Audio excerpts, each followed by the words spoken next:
Hello good people, Ibra here with Hardware Canucks, and this is the Lenovo Legion Y740, a heavily requested notebook that you guys wanted us to check out. It's finally here in the studio. Now, this thing is on a crazy sale right now on Lenovo's website. Actually, this particular model is going for around $1,600 with all the coupon codes applied and all that kind of stuff. Because the spec that I have here comes with an RTX 2070 Max-Q, a Core i7 processor, 16 GB of RAM, you have an NVMe SSD and a hard drive. It's a really spec'd out version, which I'm really happy that you're getting for a really good deal. Now, full disclaimer, Lenovo Legion is one of our channel sponsors, but that won't hold us back from giving them critical feedback, whether if it's good or bad, since there is a lot to discuss about the Y740, some of them that are really concerning. So let's dive in right after this. Damn, what type of ITX system you running? This is an ATX machine. You mean micro ATX? No, full-size ATX components is just a small package. It can still satisfy. The Q500L by Cooler Master, an affordable and a pretty compact enclosure for all your regular hardware with perforated exterior, a PSU bracket that shifts up and down, flexible side I/O, and awesome cable management. The Q500L, a compact frame with full ATX satisfaction. Check it out below. Okay, so I love what Lenovo has done here with the Y740. It has a really nice industrial look to it rather than it screaming gamery. The gray sandstone iron gray finish on the front panel is very sleek and minimal with the Legion logo on the side that gives it a nice low profile look.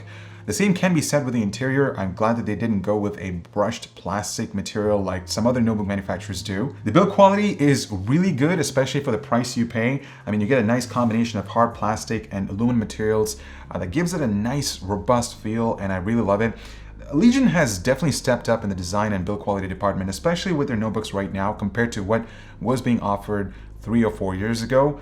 So I'm really happy about that. And from my little preview back in North Carolina regarding their next generation 50 series design, again, it's a complete visual overhaul and I can't wait for you guys to take a look at it once they launch sometime in 2020. The keyboard layout is pretty compact. You don't get a dedicated numpad, but they've added additional keys on the left-hand side that gives you instant access to the Vantage software, game capture, a few macro keys, and lighting adjustments. The keys themselves feature a good amount of travel distance. They're almost identical to my Razer Blade 15. You get a really nice solid feedback as you're typing, but personally, I still like the one on the Aero 15X because it has a little bit more travel distance, and that's my preference overall. RGB lighting has also made its way into the Y740. Lenovo did team up with Corsair on the lighting department with the IQ software, and it certainly looks gorgeous. You have a handful of lighting effects to play around with. The trackpad is pretty good. It features Windows precision drivers, so you can take advantage of all the gesture controls baked into Windows 10.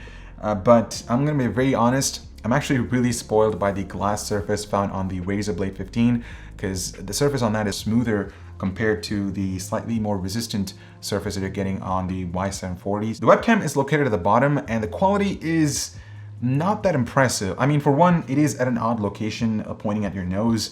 But the other thing that really surprises me the most is the quality, because if you look at smartphone cameras, especially the front-facing cameras, they are miles better than what you can get on a notebook. So I just don't understand why brands just tend to cheap out on webcams on premium gaming notebooks. I hope that changes sooner than later because, you know, people use webcams. Just saying. Port selection is well thought out on the Y740. In fact, the majority of them are located at the back. So you get Kensington lock, power in, a couple of USB 3.1 Gen 1 ports, Gigabit Ethernet, HDMI, and a mini display port. On the right-hand side, there's an extra USB 3.1 port, and on the left, you'll find a Thunderbolt 3 Type-C port and a headphone/mic jack. Unfortunately, it does not have an SD card reader. Now, if you plan on hauling the Y740 to school and your workplace, this is definitely something that you have to be mindful about. The power brick. It's huge. It's like, this is a comparison to my S10. It's the regular size S10 and it's massive. It's almost half the size of the notebook. So yeah, it's a 230 watt adapter. It's actually one of the biggest adapters that I've seen. So yeah, just keep note of that. The speakers are located at the bottom, and unfortunately they don't sound that great, especially when you compare to the front-facing speakers on the Blade 15. I was able to notice a few distortions, especially during the lower frequencies. So from an audio perspective, it's just not that great. Moving on to the display, and this is where things get a bit interesting. So it's a 1080p IPS screen with a refresh rate of 144 Hz And the cherry on top of that is that it features NVIDIA's G-Sync technology, so it gives you a tear-free gaming experience when playing fast-paced titles. The color reproduction is excellent for content creation and consumption. It's not a super bright panel because it comes in at around 300 nits, so outdoor visibility may be a bit challenging, but the faster refresh rate paired with G-Sync really gave me an awesome experience when gaming and doing other tasks. But there are certain issues with this configuration that needs to be addressed. But before I get into that, let's quickly go over the specs. So the model I have over here comes with a 6-core 8th generation Core i7 processor, 16 gigabytes of RAM running in dual channel mode at 2666 megahertz. It also has a 256 gigabyte NVMe SSD that boasts read speed above 3.4 gigabytes per second and writes around 1.7 gigabytes per second. And the star of the show is the RTX 2070 Max-Q GPU. In terms of upgradability, you can easily get access to the components inside. So you can easily access the 2 RAM slots that can easily be upgraded up to 32 gigabytes. There's also the 2.5-inch hard drive bay right beside the battery that can be swapped out for a standard SSD if you so desire. And you can also access the NVMe SSD on the right-hand side. Speaking of the battery, it's only a 57 watt-hour unit and the battery life is very poor. As you can see, I did a light load test, essentially refreshing a Chrome web page on a loop until the battery completely depleted, and the system only lasted for about 3 hours. Switching to a heavy load test, I ran Real Bench on a loop and the system lasted for about 50 minutes. So it's certainly disappointing, especially compared to the competition. But you may be wondering why. Well, there are a few things to consider. For one, it is a smaller battery, so that is one of the expectations, shorter battery life, of course.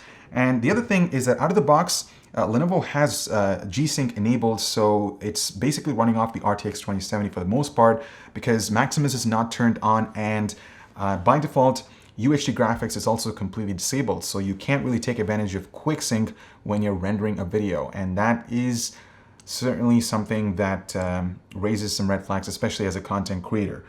Now, there is a hybrid mode built into the Ventus software that disables G-Sync, and it basically enables Maximus, so it switches between UHD graphics and the RTX 2070, but I ran into a lot of instances where quick sync with Adobe Premiere just wouldn't work at all. I mean, I tried running this test multiple times. I restarted the system.